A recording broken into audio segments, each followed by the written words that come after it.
The council chamber floated in the darkness of space like a jewel made of metal and light. Inside its vast halls, representatives from 700 different species gathered to witness what they believed would be a simple matter. They had done this many times before, and it always ended the same way. Ambassador Jisoo walked through the massive doors with her head held high. Her black suit was simple compared to the elaborate robes and armor worn by the other species around her. She had been Earth's representative for 3 years now, and she knew how the Council saw humanity. They thought humans were children playing at galactic politics. The Vormathi High Arbiter sat on the highest platform, its body covered in purple tentacles that moved slowly in the artificial atmosphere. Below him, the Draken War Speaker stood with scales that gleamed like bronze under the lights. These two species controlled the Council, and everyone knew it. Jisoo took her place at the human station, a small platform near the back. From the corner of her eye, she could see Captain Minho watching from the observation area. His jaw was tight, and his hands were clenched. He knew what was coming.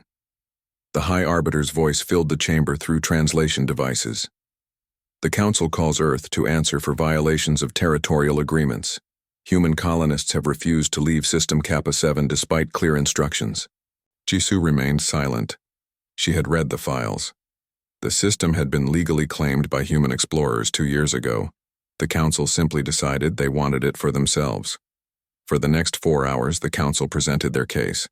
They used big words and complex legal language, but the message was simple. Humanity had broken the rules. Humanity needed to be punished. Humanity needed to learn their place in the galactic order. The tribute they demanded was staggering. 20% of everything Earth produced for the next 100 years. 3 colony worlds surrendered immediately. Restrictions on where humans could travel and what technology they could develop.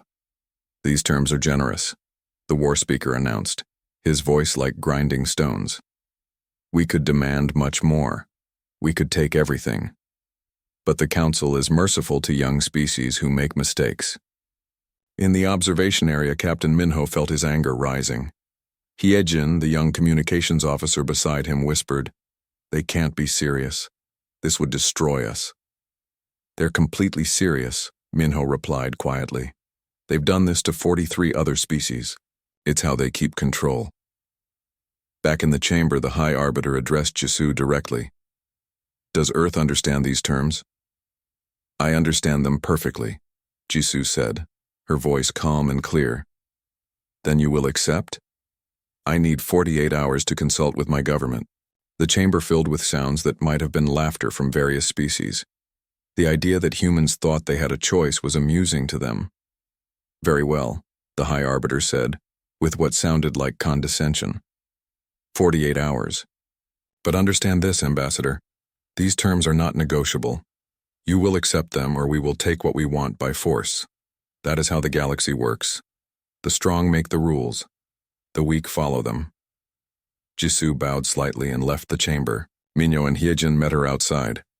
"Well?" Minho asked. "It's as bad as we thought," Jisoo replied. "Maybe worse. They're not interested in compromise. This is about showing everyone that humans can be broken like any other species." They walked to the docking bay where the UNS Defiance waited. The ship was humanity's finest, but compared to the massive council vessels around it, it looked like a toy. As they boarded, Hyejin activated her communication console and opened a secure channel to Earth. Within minutes, the tribute demands were transmitted across human space. The reaction was immediate and explosive. Minho stood on the bridge and watched through the view screen as Council warships began moving into position around human territory. There were hundreds of them, each one capable of destroying a human ship with ease. "They're not even hiding it," his first officer said. "They want us to see their strength." "Let them show off," Minho replied. "They think weapons and numbers are all that matter. They don't understand humans at all." Hyejin looked up from her station. "Sir, I'm getting messages from Earth. People are scared, but they're also angry. Really angry." Minho nodded. He had expected this. Humans had a long history of responding poorly to threats.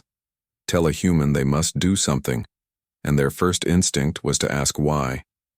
Push a human into a corner and they came out fighting. What do you think we'll do? Yejin asked quietly. Minho considered the question carefully. He thought about Earth's history. Wars fought for freedom. Revolutions against tyranny. Ordinary people standing up to empires because they refused to bow.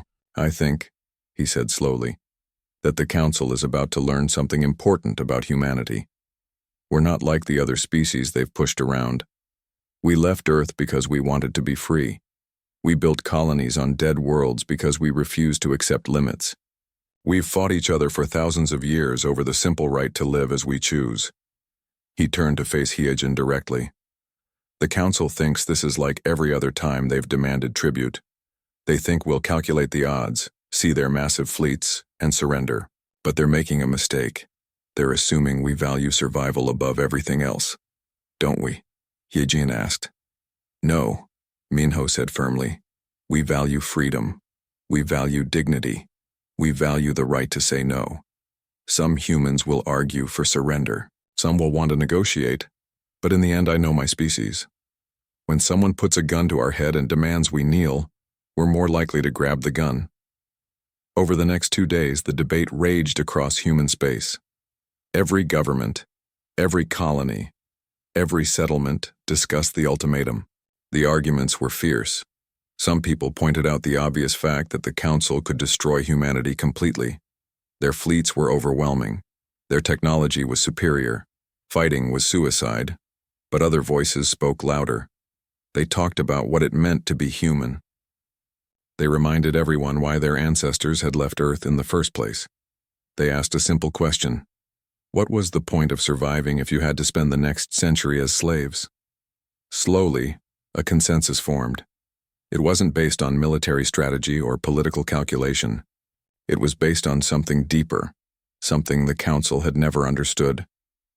Minho watched the reports coming in and allowed himself a grim smile. The Council thought they had trapped humanity. They thought the choice was between submission and death. They were about to learn that humans saw a third option. Defiance.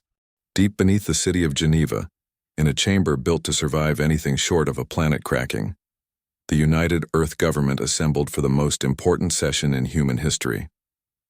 Premier Somin sat at the head of the table, her face showing the stress of someone who held billions of lives in her hands.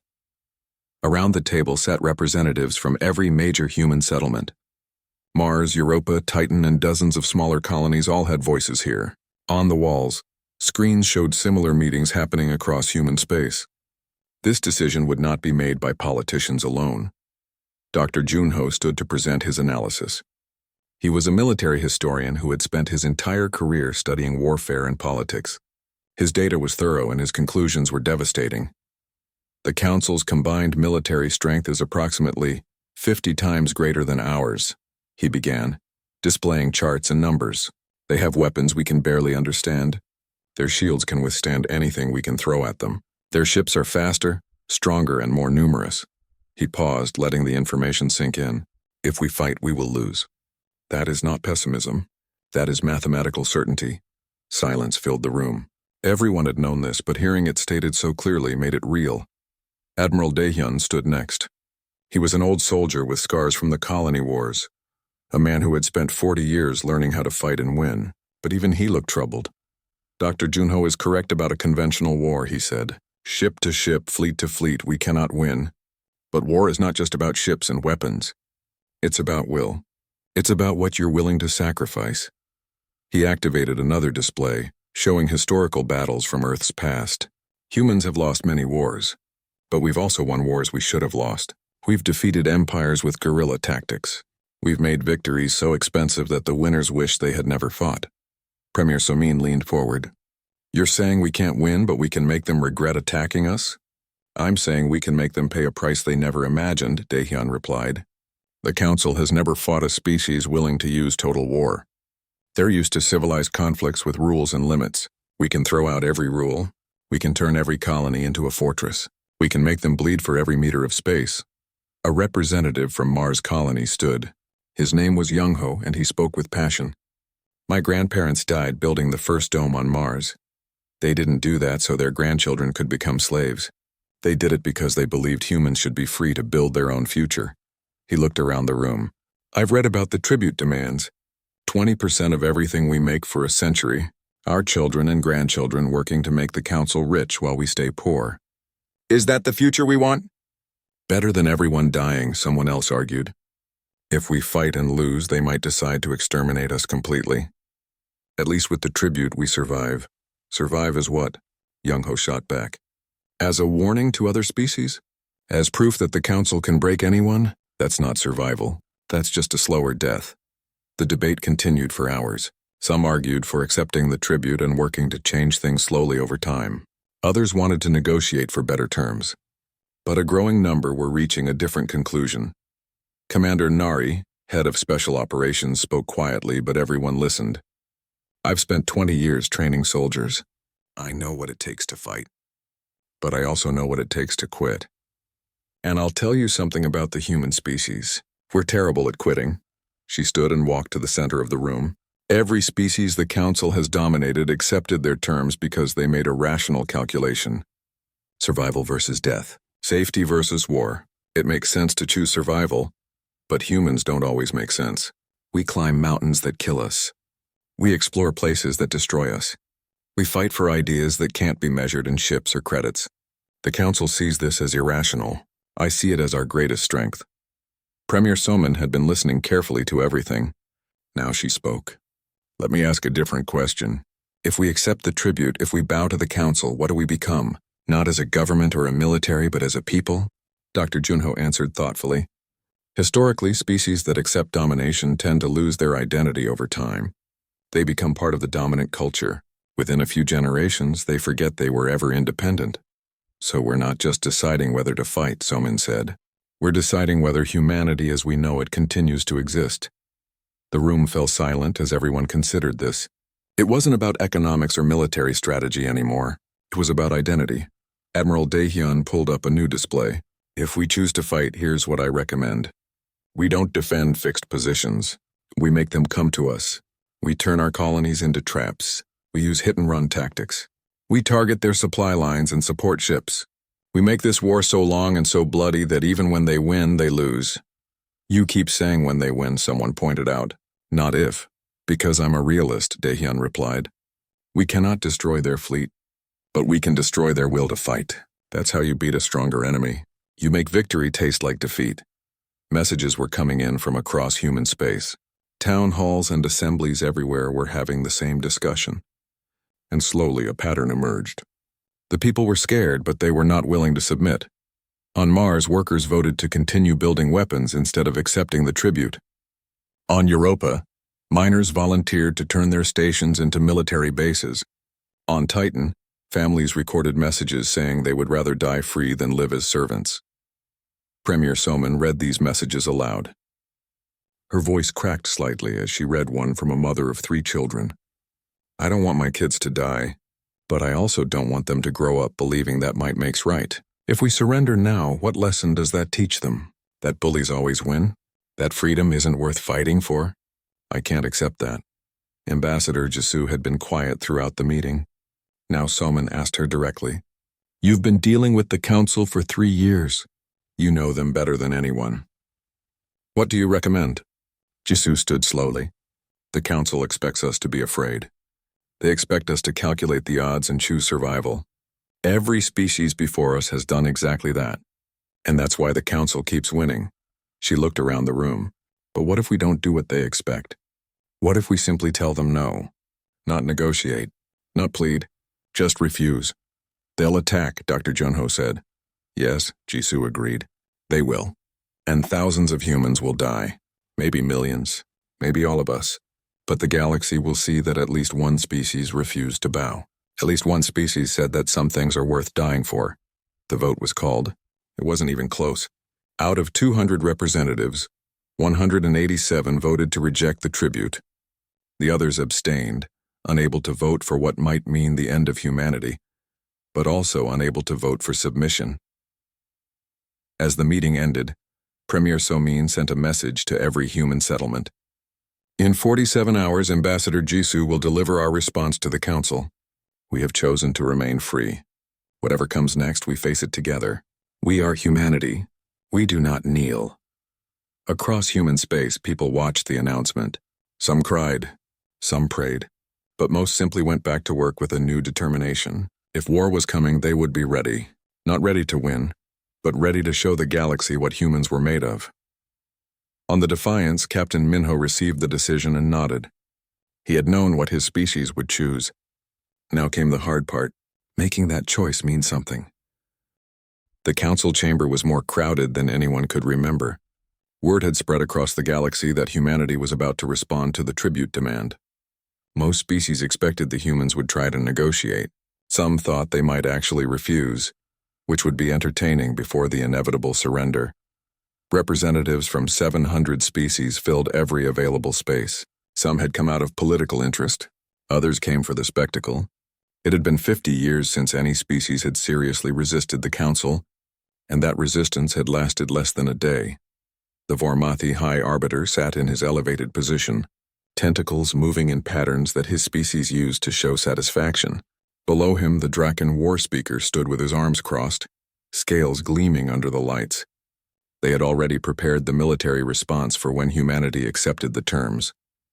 Outside the chamber, aboard the Defiance, Captain Minho sat in his command chair with his crew at their stations. They were not at battle stations yet, but every person knew where they needed to be if violence started. The ship's weapons were powered down as a sign of peace, but they could be ready to fire in seconds. Hyejin monitored every communication frequency. Her fingers trembled slightly as she worked. She was only 24 years old and she was about to witness history. All channels are reporting the same thing, she told Minho. Every news service in the galaxy is watching. Some are running betting pools on how long our negotiations will take. Let them bet, Minho said quietly. They're about to lose their money. The massive doors to the council chamber opened and Ambassador Jisoo entered. She walked alone, carrying nothing, wearing the same simple black suit she always wore. Her steps were measured and calm as she crossed the enormous floor toward the central platform. The walk took 3 full minutes. In that time, the chamber fell silent. There was something in Jisoo's posture that made even the most arrogant species representatives pay attention. She reached the platform and stood before the High Arbiter. She did not bow. She did not show any sign of fear or submission. She simply waited. The High Arbiter spoke, his translated voice filling the chamber. Ambassador Jisoo of Earth. The Council has granted your government 48 hours to consider our generous terms. That time is now past. Does Earth accept the tribute we have demanded? No, Jisoo said clearly. The chamber erupted in confused sounds. Various species made noises of surprise, amusement, or disbelief. The word had been so simple, so direct, that many thought they had misheard. The High Arbiter's tentacles stopped moving. Perhaps there is a translation error. The Council did not ask if Earth wishes to negotiate. We asked if you accept our terms. I understood the question, Jisoo replied, her voice carrying across the vast space. And my answer is no. Earth does not accept your terms. We will not pay tribute. We will not surrender our colonies. We will not submit to your authority. Now the chamber fell into a different kind of silence. This was not the confusion of moments before. This was shock. In over 3,000 years of Council history, no species had ever responded this way. The Draken War Speaker stepped forward, his voice like rocks grinding together. You seem to misunderstand your situation, human. This is not a negotiation. This is not a discussion between equals. The Council has made a decision. You will comply or you will be destroyed. We understand perfectly, Jisoo said. You believe your strength gives you the right to take what you want. You believe we should submit because you have more ships and bigger weapons. You are accustomed to species calculating the odds and choosing survival over freedom. She paused and looked around the chamber. But humanity makes a different calculation. We have decided that some things matter more than survival. A representative from the Kelthian Empire spoke up. They had paid tribute to the Council for 600 years. This is madness. The Council's fleet can destroy your entire species. You have perhaps 200 warships. They have thousands. This is not courage. This is suicide. Perhaps, Jisoo acknowledged, but it is our choice to make. The Council seems to believe that threatening our existence will force us to comply. They are wrong. Humans have a long history of choosing death over slavery.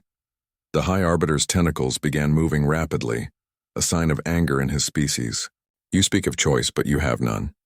The council does not ask. We command. This is how the galaxy works. The strong rule. The weak obey. This has been the natural order for millennia. The natural order, Jisoo repeated. You mean the order you have created through threats and violence. You call it civilization, but it is just tyranny with better public relations. The chamber exploded in outrage. Multiple species began shouting at once. How dare this human insult the council? How dare she call their system tyranny? The war speaker's voice cut through the noise. You are one species against 700. You are primitives with barely functional ships. You have been in space for less than a century. What makes you think you can stand against the combined might of the galactic community? Jisoo smiled slightly. You call it the galactic community, but how many of these 700 species are here by choice? How many would leave if they were not afraid of your fleets? How many pay tribute not out of respect but out of fear? She pointed at the Kelthian representative who had spoken earlier. 600 years of tribute. What have you gained? What has submission brought you except the certainty that you will never be free? The Kelthian said nothing, but others could see the pain in his expression. Jisoo turned back to the High Arbiter. Humanity rejects your demand. We reject your authority. We reject the idea that might makes right. If you wish to destroy us for this, then do so. But we will not cooperate in our own enslavement. The High Arbiter leaned forward. You speak bravely now, Ambassador. But when our fleets arrive at Earth, when your cities burn and your colonies fall, your people will beg for the mercy you are refusing today. You don't understand humans at all, Jisoo replied. Threaten us and we unite. Attack us and we fight back. Push us into a corner and we come out swinging. You think this is about military strategy or political calculation. It's not. This is about who we are. She activated her communication device and a holographic display appeared above her. It showed messages from across human space, thousands of them. Messages from soldiers volunteering to fight, from workers refusing to evacuate, from parents teaching their children why freedom mattered more than safety. These are my people, Jisoo said. They are not warriors. Most of them are farmers, engineers, teachers, parents, but every single one of them has voted to stand against you, not because they think we can win, because they think some things are worth losing for, the war speaker growled. Then you have chosen annihilation. The council will send our fleets. We will crush your military. We will occupy your worlds. We will take everything. And when you finally surrender, the terms will be far worse than what we offer now. If that is what you must do, Jisoo said calmly, then do it. But I warn you, humans do not surrender easily. We do not go quietly. If you want to destroy us, you will have to work for it. Every colony, every ship, every human will cost you. We cannot win, but we can make you pay a price you have never imagined. She turned to leave, then stopped and looked back. One more thing. You asked what makes humanity think we can stand against you. The answer is simple. We don't think we can. We just think we should. And sometimes that is enough. Jisoo walked out of the chamber in silence. No one spoke. No one moved. The simplicity of her message had shaken them all. Aboard the Defiance, Minho watched Jisoo return and allowed himself a moment of pride. His ambassador had just told the most powerful entities in the galaxy to go to hell. Now came the consequences. Hyejin, he said quietly. Send a message to all human forces. 2 words only. Stand ready. Across human space, those 2 words were received and understood. The debate was over. The choice had been made. Now came the war. In the council chamber, the High Arbiter issued orders. Assemble the subjugation fleet. 3,000 ships. Make an example of humanity that the galaxy will never forget. The war speaker smiled with too many teeth. Finally, I was hoping they would refuse, but some representatives were troubled. They had heard something in Jisoo's voice that worried them. Not fear or bravado, something deeper. Certainty. One word had changed everything. One simple word of defiance, no. The Council's subjugation fleet assembled at the edge of human space like a storm about to break. 3,000 warships from 30 different species, all united under Council command. The Draken provided the heavy warships. The Vormathi contributed their advanced shields. Dozens of other species added their strength to the overwhelming force. At the fleet's center, War Speaker Krath stood on the bridge of his flagship and studied the tactical displays. Human space was small, poorly defended and isolated. This would be the easiest conquest in his long military career. Intelligence reports that human forces are concentrated around their major colonies, his tactical officer reported. They appear to be preparing for defensive operations. Krath made a sound that was almost laughter. Defensive operations. Against this fleet. Begin the advance. First target is the mining colony at New Busan. We will demonstrate what happens to species that refuse the council. The fleet moved forward, 3,000 ships advancing in perfect formation. They expected resistance. They expected desperation. They expected a quick victory. They got something very different. Lieutenant Minji sat in the cockpit of her fighter, waiting in the shadow of an asteroid field near New Busan. She was 26 years old, the daughter of miners who had built this colony with their own hands. Behind her, 50 other fighters waited in silence. Contact, her sensor operator announced quietly. Lead elements of the council fleet entering the sector.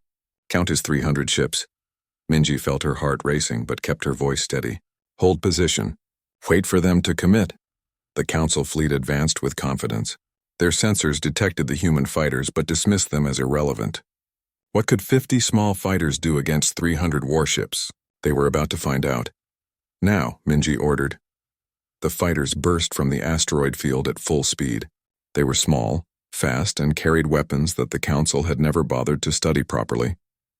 The lead fighters fired their railguns, accelerating metal projectiles to a fraction of light speed. The first council ship never saw the attack coming.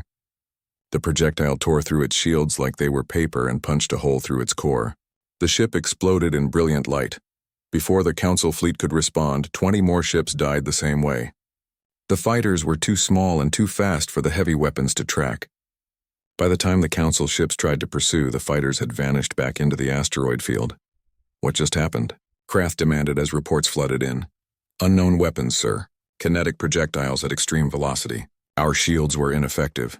Krath studied the tactical display with new attention. 21 ships destroyed in less than a minute. No human casualties. Pursue them. Find those fighters and destroy them. But the asteroids made perfect cover. Council ships entered the field and found themselves hunted instead of hunting. Fighters would appear, fire, and vanish before return fire could be aimed. Mines hidden among the rocks detonated as heavy warships passed. The asteroid field itself became a weapon. After 2 hours, the council forces withdrew, having lost 80 ships. They had destroyed exactly 3 human fighters. Similar stories played out across human space. At every colony, every settlement, every defensive position, humans refused to fight the way the council expected. They didn't line up ship to ship. They didn't try to match the council's superior firepower. Instead, they used tactics that the civilized council considered dishonorable. Ambushes from nebula clouds. Surprise attacks from behind planets. Mining stations that turned into suicide bombs. Supply convoys destroyed by fighters that appeared from nowhere. At the mining station above New Busan, Commander Wanho watched the council fleet approaching.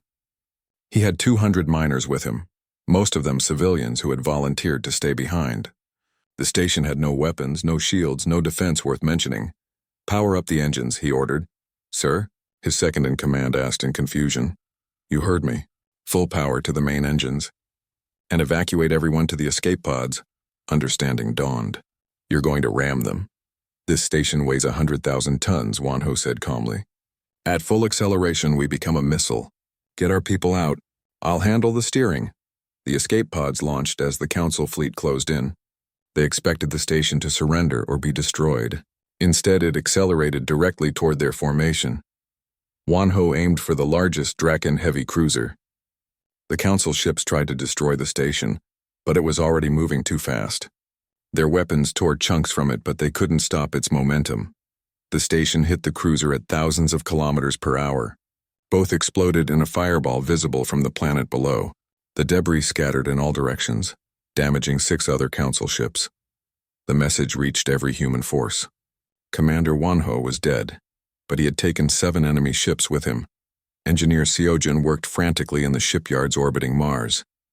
He had designed most of humanity's new weapons, and he was running out of time to build more. How many railgun systems do we have ready? Admiral Daehyun asked, visiting the facility. 200, Seojin replied, not looking up from his work. But they're nothing special. Just magnetic accelerators firing metal slugs. Simple physics. Simple is good, Daehyun said. The Council keeps looking for complicated weapons. They don't expect us to just throw rocks really, really hard. Seojin finally looked up. Admiral, we're losing. You know that, right? We're killing their ships, but they have so many more. Eventually, they'll overwhelm us. I know, Daehyun admitted. But every ship we destroy costs them. Every day we hold out costs them. We're not trying to win. We're trying to make them realize that winning isn't worth the price. The Council fleet pressed deeper into human space, but the advance was slow and bloody. They had expected to occupy the outer colonies in days. Instead, weeks passed and they were still fighting for every meter.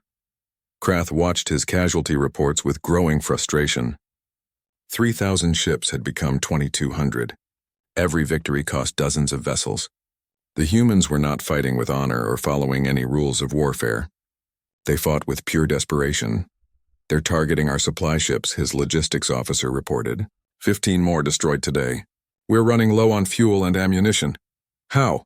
Krath demanded. Those ships are protected by escorts. They're nowhere near the front lines. The humans aren't staying near the front lines, sir. They're everywhere. Small groups of fighters striking and vanishing. We can't defend everything at once. Minji and her squadron had evolved their tactics. They no longer waited for the enemy to come to them.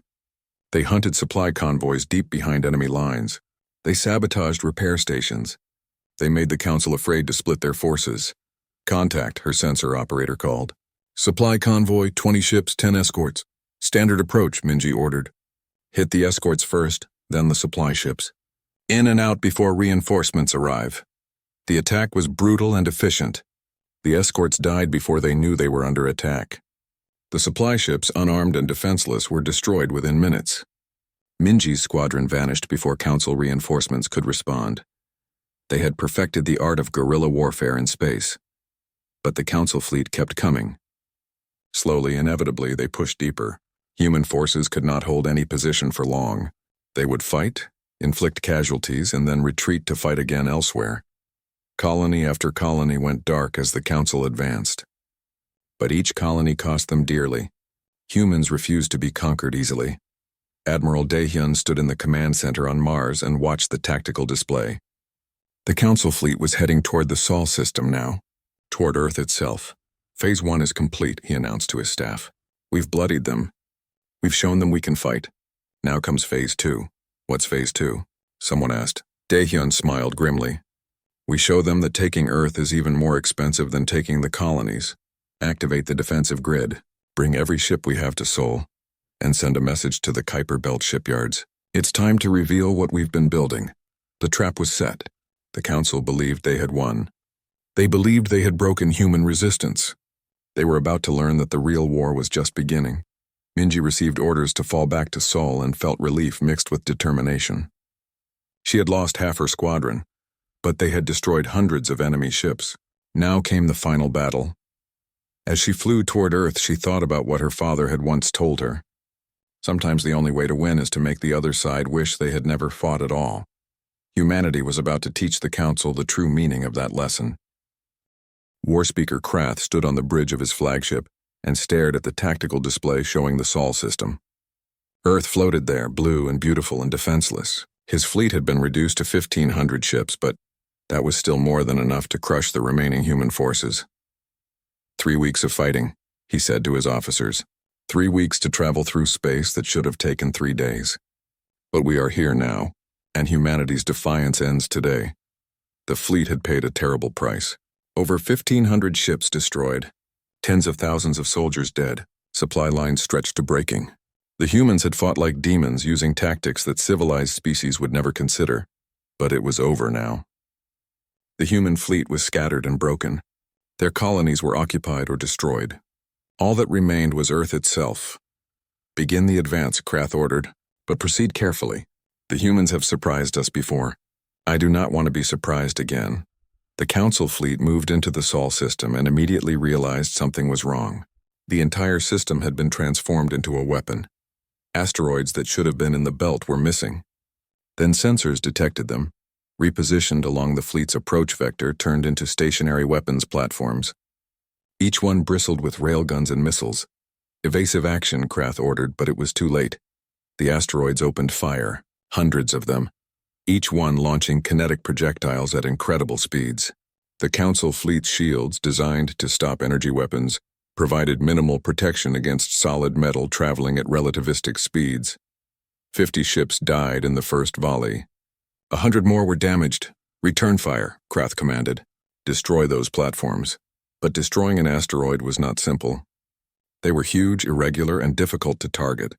While the Council fleet focused on the asteroids, other threats emerged. Saturn's rings had been seeded with autonomous drones, thousands of them, cheap and simple, each carrying a single explosive charge. They swarmed the Council fleet like insects, overwhelming point defense systems through sheer numbers.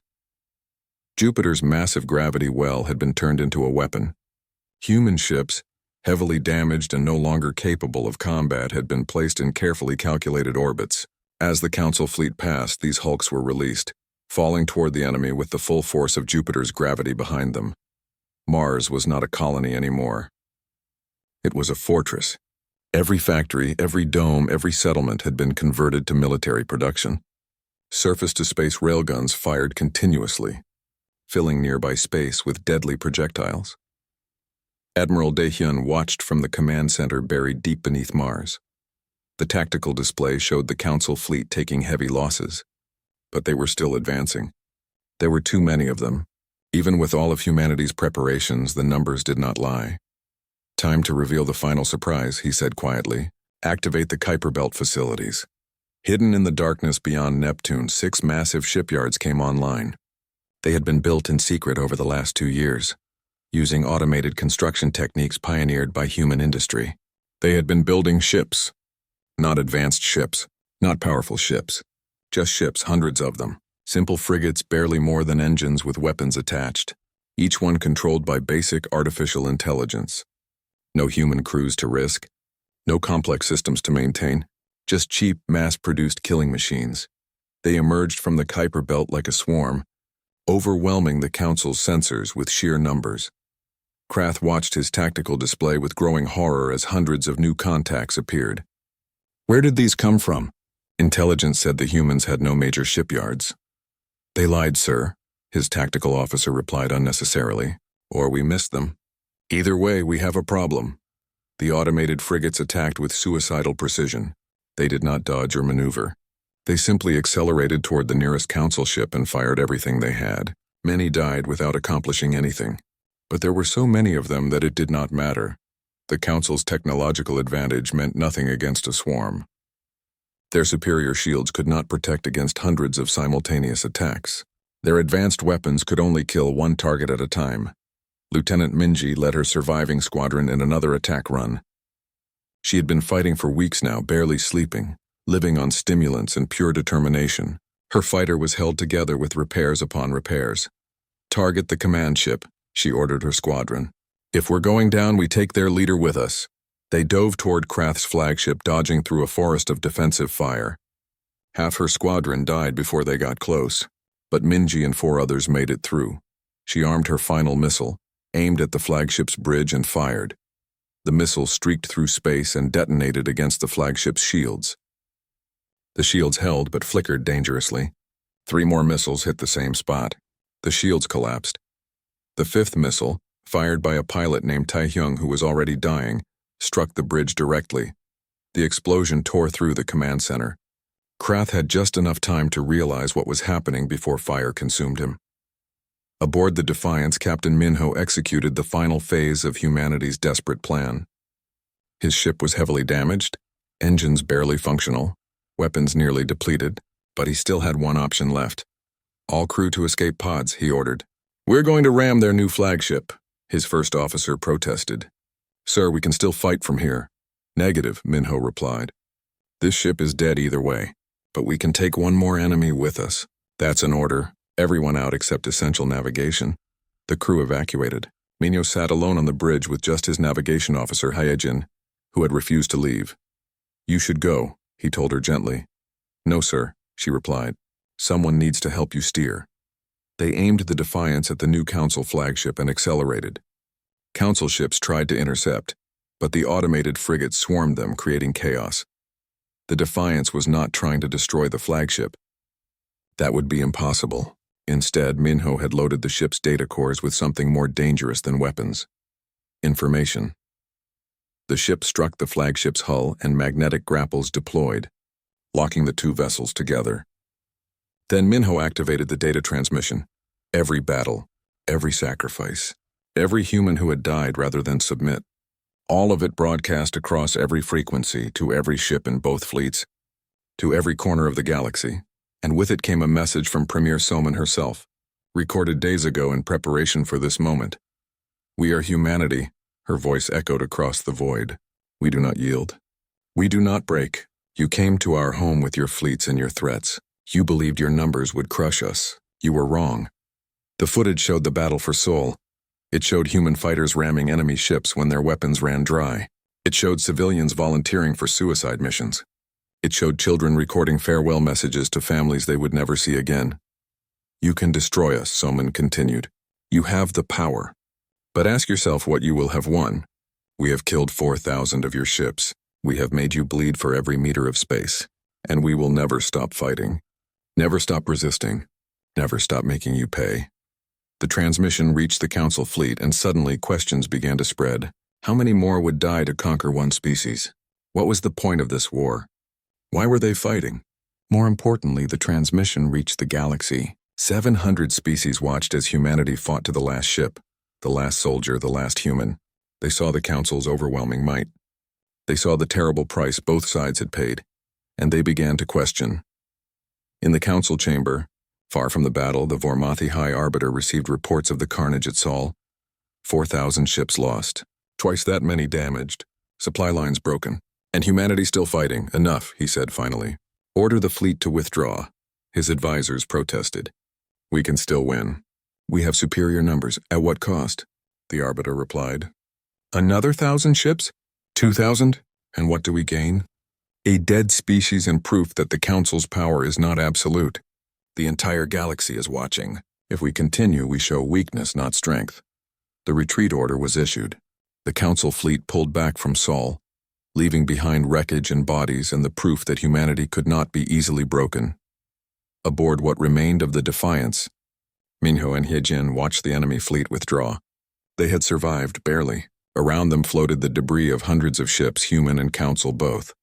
"We won," Hyejin whispered in disbelief. "No," Minho corrected gently. "We didn't win. But we didn't lose either. We survived, and sometimes that's enough." The battle for Sol became known as humanity's finest and most terrible hour. Earth cities were damaged but standing. The colonies were devastated but rebuilding. The human fleet was reduced to scattered survivors, but humanity was still free. 3 months later, Ambassador Jisoo stood before the Council once more. But this time the chamber was different. 40 species, inspired by humanity's defiance, had refused further tribute payments. 5 had openly declared independence. The Council's absolute authority was cracking. "The tribute demand is withdrawn," the High Arbiter announced stiffly. "Earth will maintain its sovereignty and territorial claims." Jisoo nodded but did not celebrate.